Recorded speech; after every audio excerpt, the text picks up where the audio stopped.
آج تمہیں ایک آسانی دین کے اندر سہولت کا ایک منظر دکھاؤں کہ ایک صحابی اللہ کے نبی کے پاس آئے اور آ کر کہنے لگے اے اللہ کے نبی میں تو برباد ہو گیا.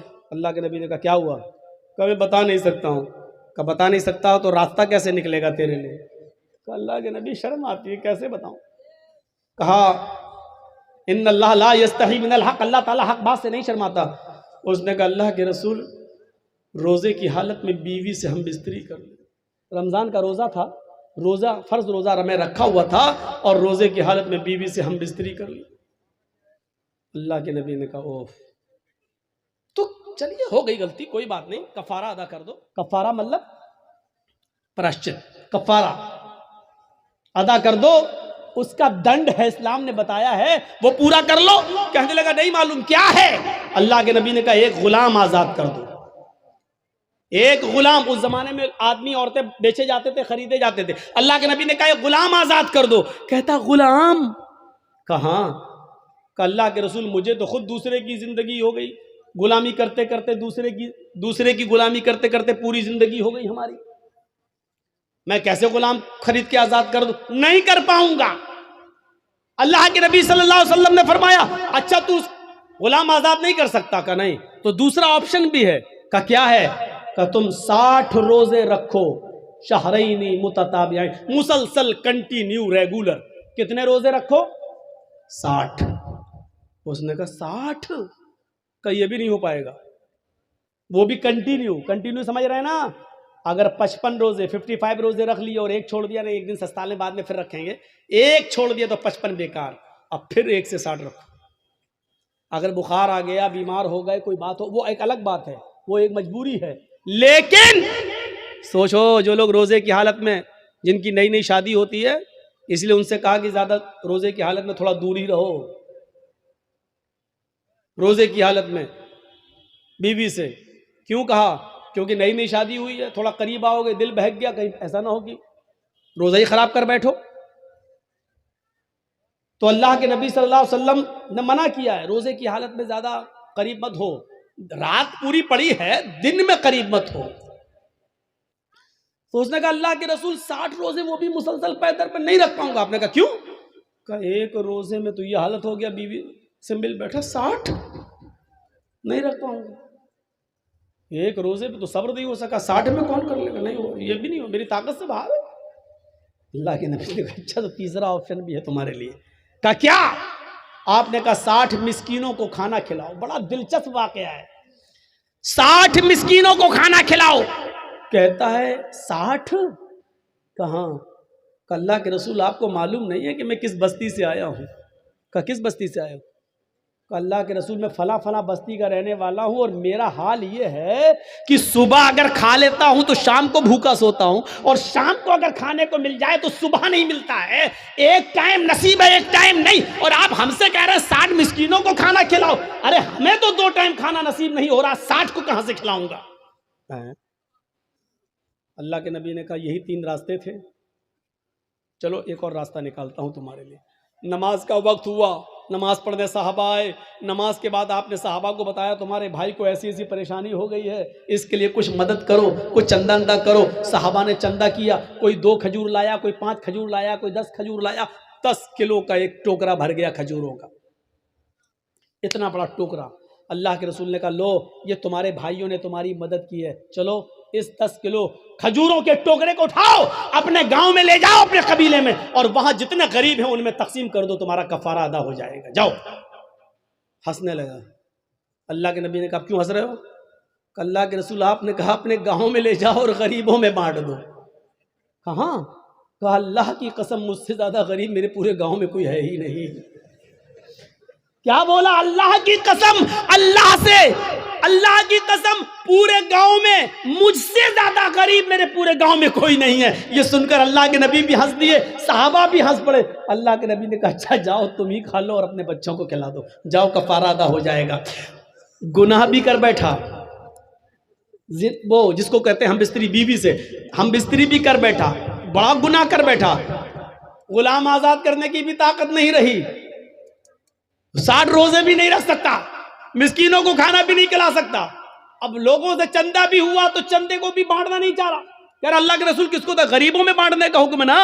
غریبوں میں کیسے بانٹوں؟ مجھ سے زیادہ تو کوئی غریب ہے ہی نہیں میرے پورے گاؤں میں. تو اللہ کے رسول نے کہا جب تجھ سے زیادہ کوئی نہیں ہے تو یہ تیرے ہی لیے جائز ہو گیا, تیرے بچوں کے لیے جائز ہو گیا, جا کھا لے اور تیرا گناہ بھی معاف, تیرا وہ کفارہ بھی ادا ہو جائے گا. ذرا تصور کرو کہ اس سے زیادہ سہولت اور اس سے زیادہ آسانی ہمیں اور آپ کو کہاں ملے گی. یہ اسلام ہے, اسلام, یہ دین و سہل ہے, دین و سہل. اس لیے میرے بھائیوں اس پر عمل کریے. اور ایک چیز میں آج آپ کو ضرور بتانا چاہتا ہوں, اس سے آپ کو عبرت ملے گی. نماز اسلام کا ستون ہے.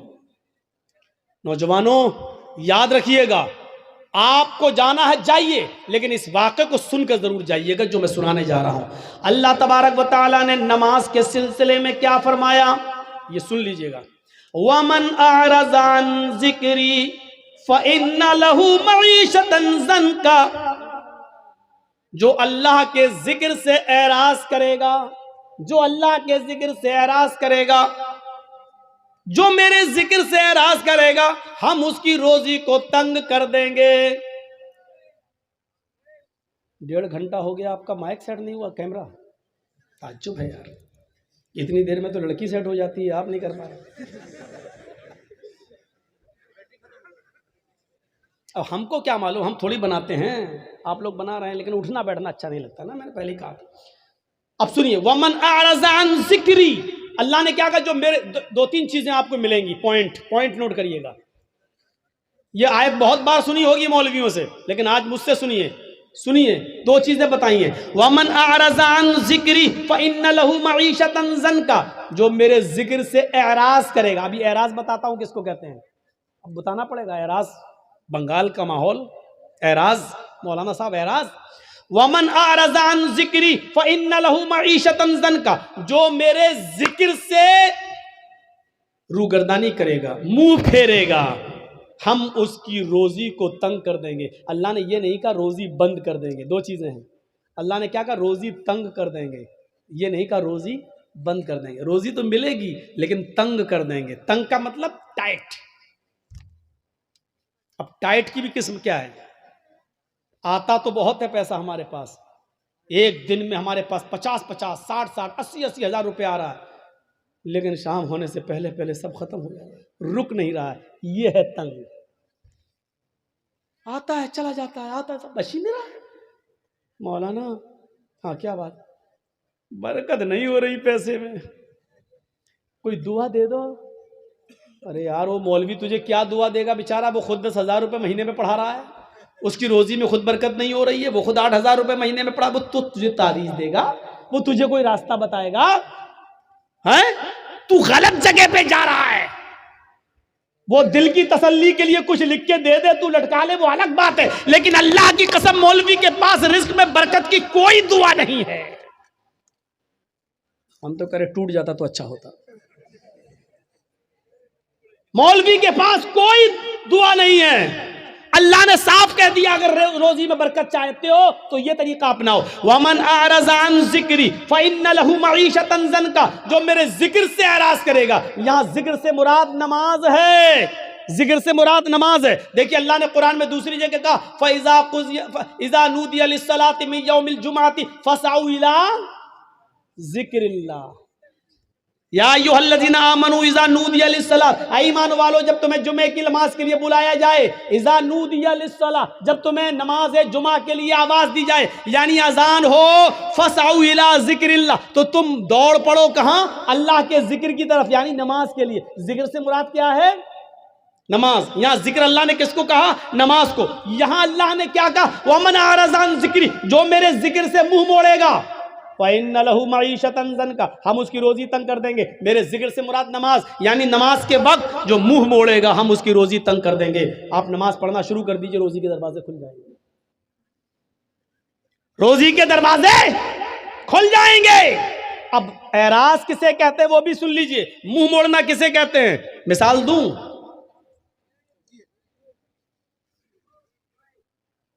ہمارے نوٹ بھیگ گئے, ہمارے پاس 2,000 کے نوٹ کی ایک گڈی ہے اور رکھی ہوئی ہے گھر کے آنگن میں, کھلا ہوا ہے, اور بارش ہو رہی ہے, ہم کیرم بورڈ کھیل رہے ہیں. لوگوں نے کہا ارے بارش ہو گئی ہے، وہ دیکھو وہ دیکھو وہ دیکھو نوٹ بھیگ رہے ہیں. اس کو کہا جائے گا نوٹوں سے اعراض کرنا. نہیں سمجھے؟ ایک اور مثال سمجھاتا ہوں. بچہ رو رہا ہے، بھوکا ہے، بچہ رو رہا ہے، بھوکا ہے، اس کو ماں کے دودھ کی ضرورت ہے، اور اس بچے کی ماں ٹی وی کا سیریل دیکھ رہی ہے. کون؟ وہ کیا ساس بھی کبھی بہو تھی، ٹی وی کا سیریل دیکھ رہی ہے. بچہ رو رہا ہے اور ماں ٹی وی کے سیریل میں لگی ہوئی ہے. نہیں نہیں بچے کو اٹھاؤں گا، دودھ پلاؤں گی تو یہ سمجھ نہیں پاؤں گی، یہ بچہ رو رہا ہے، ماں دیکھنے میں لگی ہے. اس کو کہتے ہیں بچے سے اعراض کرنا. یعنی ماں کو ٹی وی کے سیریل کی فکر زیادہ ہے، بچے کی فکر زیادہ نہیں ہے. حالانکہ بچے کو پھینک نہیں رہی ہے، بچے کو بھگا نہیں رہی ہے، بچے کو گھر سے مار بھی نہیں، ہٹ چپ چپ پہلے دیکھنے دے، چپ چپ، مار بھی نہیں رہی، لیکن رونے دے رہی ہے، پرواہ نہیں کر رہی ہے، ٹی وی دیکھنے میں لگی ہے. اس کو کیا کہا جائے گا؟ اس نے بچے سے منہ پھیر لیا، اس نے بچے سے اعراض کر لیا. سمجھ گئے نا؟ مثلا گھر میں آگ لگ گئی ہے، ہم کرکٹ کھیل رہے ہیں، کسی نے بتایا تمہارے گھر میں آگ لگ گئی ہے، فوراً کرکٹ چھوڑ کے ہمیں گھر جانا چاہیے.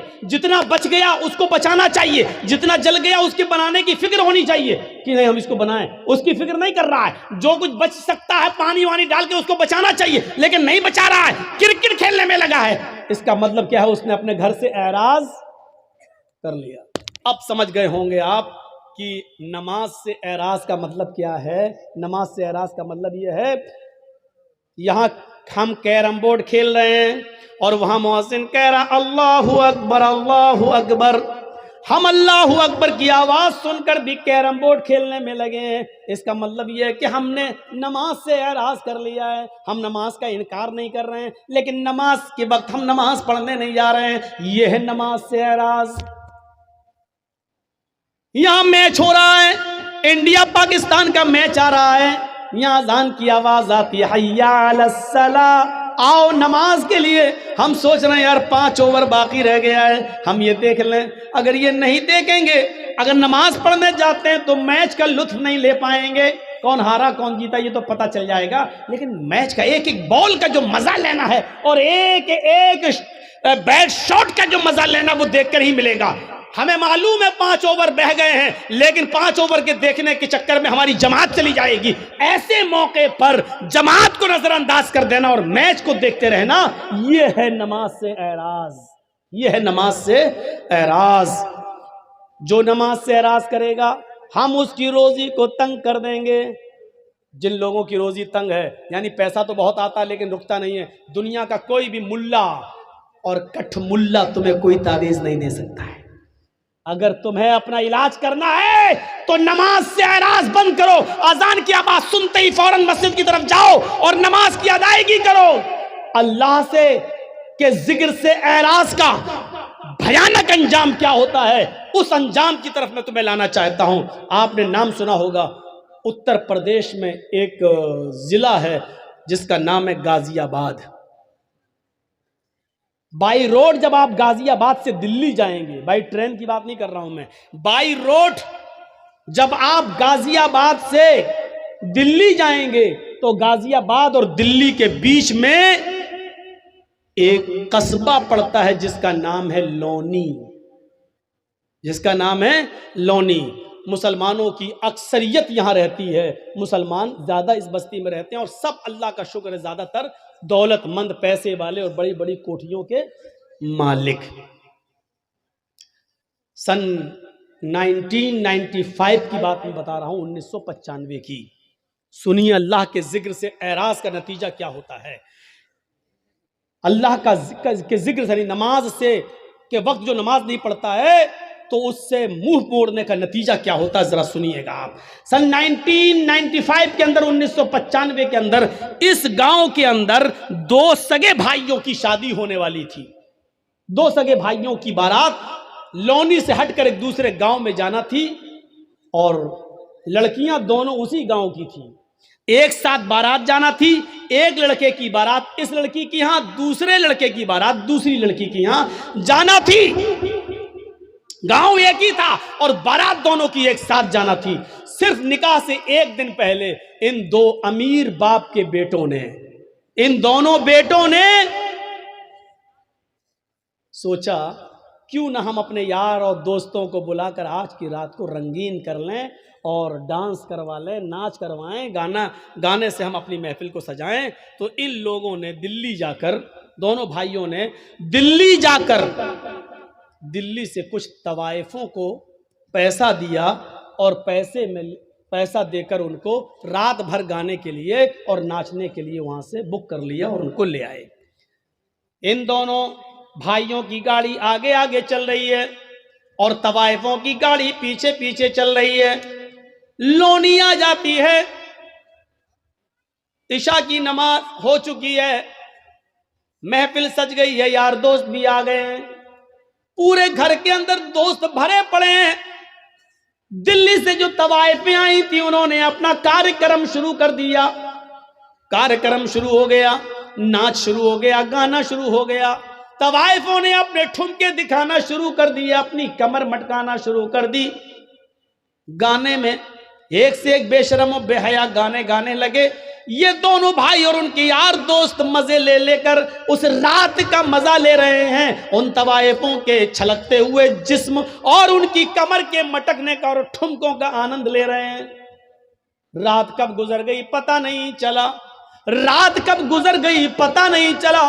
صبح فجر کی آذان کی آواز آنے لگتی ہے، اللہ اکبر اللہ اکبر اللہ اکبر اللہ اکبر. ان دونوں بھائیوں کے مکان سے کوئی 200-300 میٹر کی دوری پر مسجد ہے اور اس مسجد سے ایک مؤذن اذان دے رہا ہے. اس کی اذان کی آواز اس گھر میں بھی آ رہی ہے جہاں ناچ و گانا ہو رہا ہے. ان طوائفوں نے جب اذان کی آواز سنی تو اپنے پائلوں کی چھنکار روک دی، اپنے کمر کا ٹھمکا چھوڑ دیا. وہ تھوڑی دیر کے لیے اذان کو سنتی ہیں اور خاموش ہو جاتی ہیں. ان دونوں بھائیوں نے دیکھا کہ ان طوائفوں نے ناچنا چھوڑ دیا، انہوں نے گانا چھوڑ دیا، یہ سیدھی کھڑی ہو گئی ہیں. ان طوائفوں کے کھڑے ہو جانے سے اور خاموش ہو جانے سے ان دونوں بھائیوں کو بہت غصہ آیا. دونوں بھائیوں نے ان طوائفوں سے کہا، کیا ہوا، رک کیسے گئی ہو؟ یہ ٹھمکے دکھانا، ناچنا اور گانا تم نے بند کیسے کر دیا؟ ان طوائفوں نے کہا، صاحب یہ اذان کی آواز آ رہی ہے، اذان کی آواز آ رہی ہے، اذان کے احترام کی وجہ سے میں رک گئی ہوں. ان بھائیوں نے کہا، کیوں رکی ہو؟ نہیں ناچ گانا شروع کرو. ان طوائفوں نے کہا، دیکھیے صاحب ہم بھلے ہی گناہگار ہیں، ہم بھلے ہی مجبوری میں اپنے جسم کی نمائش کرتے ہیں اور ناچتے ہیں اور گاتے ہیں، لیکن اس کا یہ مطلب نہیں ہے کہ اذان کی آواز کا بھی ہم احترام نہ کریں. اتنا تو ہم مانتے ہیں، اتنا تو ڈر ہمیں بھی ہے. صاحب تھوڑی دیر کی تو بات ہے، اذان ہو جانے دیجئے، اس کے بعد ہم ناچنا اور گانا شروع کر دیں گے. ان دونوں بھائیوں نے جو جواب دیا وہ سنیے. ان دونوں بھائیوں نے جو جواب دیا وہ جواب یہ تھا، اذان تو دن بھر میں 5 مرتبہ ہوتی ہے، وہ تو ہوتی ہے، وہ تو پھر ہو جائے گی، لیکن تم تو بار بار نہیں آتی ہو، تم تو آج آئی ہو کل تھوڑی آؤ گی. مؤذن اپنا کام کر رہا، اس کو کرنے دو، تم اپنا کام شروع کرو، چلو ناچو. اور ان طوائفوں نے یہ سوچ کر کہ میرے پوری رات کی مزدوری کہیں یہ نہ مار لے، پیسہ نہ دے، اس لیے انہوں نے اپنے کمر کو پھر مٹکانا شروع کر دیا، پھر ٹھمکے لگانا شروع کر دیا اور ناچنا پھر شروع کر دیا.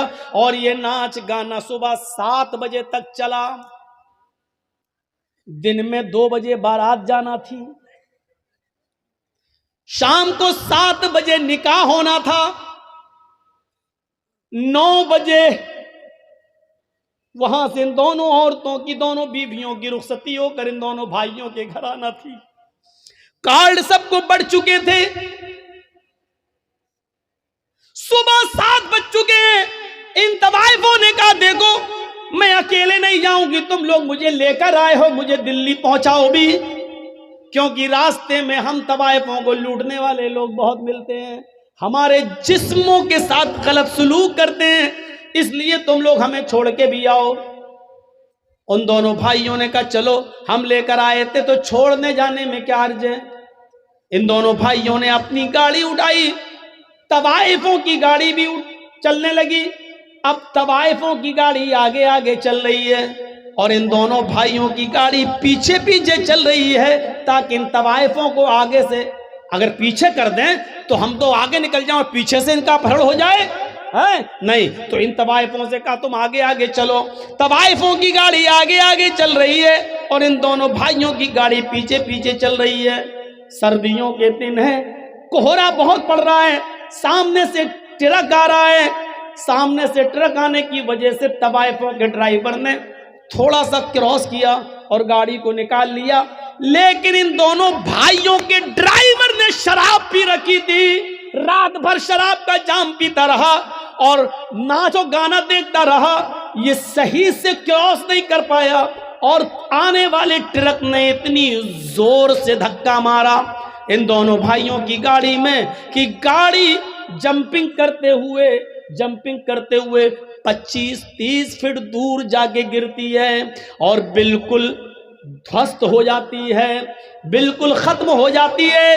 جب ان دونوں بھائیوں کی لاشوں کو نکالا گیا تو اللہ کی قسم پہچان میں نہیں آ رہا تھا کہ بڑے بھائی کی لاش کون سی ہے اور چھوٹے بھائی کی لاش کون سی ہے۔ ڈرائیور بھی مرا اور ان دونوں بھائیوں کی لاشیں وہیں پر بکھر گئیں۔ کپڑوں سے کچھ اعضاء کی پہچان ہوتی ہے، پوسٹ مارٹم کے بعد ان کی لاش گھر آتی ہے۔ باپ کے اوپر جوان بچوں کی موت کتنا بڑا حادثہ ہوتی ہے، یہ تو وہی جانتے ہیں کہ جن کے جوان بچے جن سے چھین لیے جائیں، ہم اور آپ اس کا اندازہ نہیں کر سکتے ہیں۔ میرے بھائیو، اب لاش کہیں بدبو نہ دینے لگے، اس لیے حکم ہوتا ہے کہ عشاء کی نماز کے بعد ان کو دفنایا جائے گا، ان کی مٹی ہوگی، لاش کہیں بدبو نہ دینے لگے۔ سوچئے ذرا تھوڑی دیر کے اندر کتنا منظر بدل گیا ہے۔ ابھی تھوڑی دیر کے بعد آج ہی کے دن ان کو نہلا دھلا کر نئے کپڑے پہنا کر میرے بھائیوں ان کو بارات لے کر لڑکیوں کے گاؤں میں جانا تھا، لیکن اب تھوڑی دیر کے بعد نہلا دھلا کر ان کو لڑکیوں کے گاؤں میں نہیں بلکہ قبرستان لے جایا جائے گا۔ تھوڑی دیر میں کتنی چیزیں بدل گئی ہیں۔ اے شراب پینے والوں، اے جوا کھیلنے والوں، کرکٹ بورڈ میں مست رہنے والوں، کرکٹ میں کھیل کھیل کر اپنی جوانی برباد کرنے والوں، لہو و لعب میں پڑنے والوں، 12 اور 1 بجے تک یوٹیوب پر گندی گندی چیزیں دیکھنے والوں، مووی دیکھنے والوں، ذرا سوچو تو صحیح ان نوجوانوں کی حیثیت کیسی بدلتی ہے۔ ابھی ان کو بارات لے کے جانا تھا لڑکیوں کے گاؤں میں، لیکن اب ان دونوں بھائیوں کا جنازہ جا رہا ہے میرے پیارے ساتھیوں قبرستان کی طرف۔ ابھی یہ لڑکے ساتھ میں 300 اور 400 باراتی لڑکے کے گاؤں میں جانا تھے، 300 اور 400 لوگوں کے ساتھ ان دونوں نوجوانوں کو لڑکی کے گاؤں میں جانا تھا، لیکن اب یہ 300 اور 400 لوگ لڑکی کے گاؤں میں کے بجائے اب جنازے میں جا رہے ہیں۔ حیثیت دیکھو، ابھی ان دونوں لڑکوں کو سسرال سے آئے ہوئے کپڑے پہننا تھے، نئے کپڑے پہن کر بارات میں جانا تھا، لیکن اب ان دونوں لڑکوں کے جسموں پر سسرال سے کپڑے نہیں بلکہ سفید رنگ کا کفن پہنا کر ان کو قبرستان کی طرف لے جایا جا رہا ہے۔ میرے بھائیوں، حیثیت بدل گئی۔ یہ نماز کے وقت ان لوگوں نے طوائفوں کے ناچ کو منہ چلا کے کہا ناچو ناچو، مؤذن تو 5 ٹائم اذان دیتا ہے، تم تو روز روز تھوڑی آتی ہو۔ اب سنو، اذان کے ٹائم پر کرکٹ کھیلنے والوں تم بھی اپنے عمل سے یہ ظاہر کر رہے ہو، اذان تو 5 بار ہوتی ہے، کرکٹ روز روز تھوڑی ہوتا ہے۔ اے کیرم بورڈ کھیلنے والوں اور میچ دیکھنے والوں تم بھی اپنے عمل سے یہ ثابت کر رہے ہو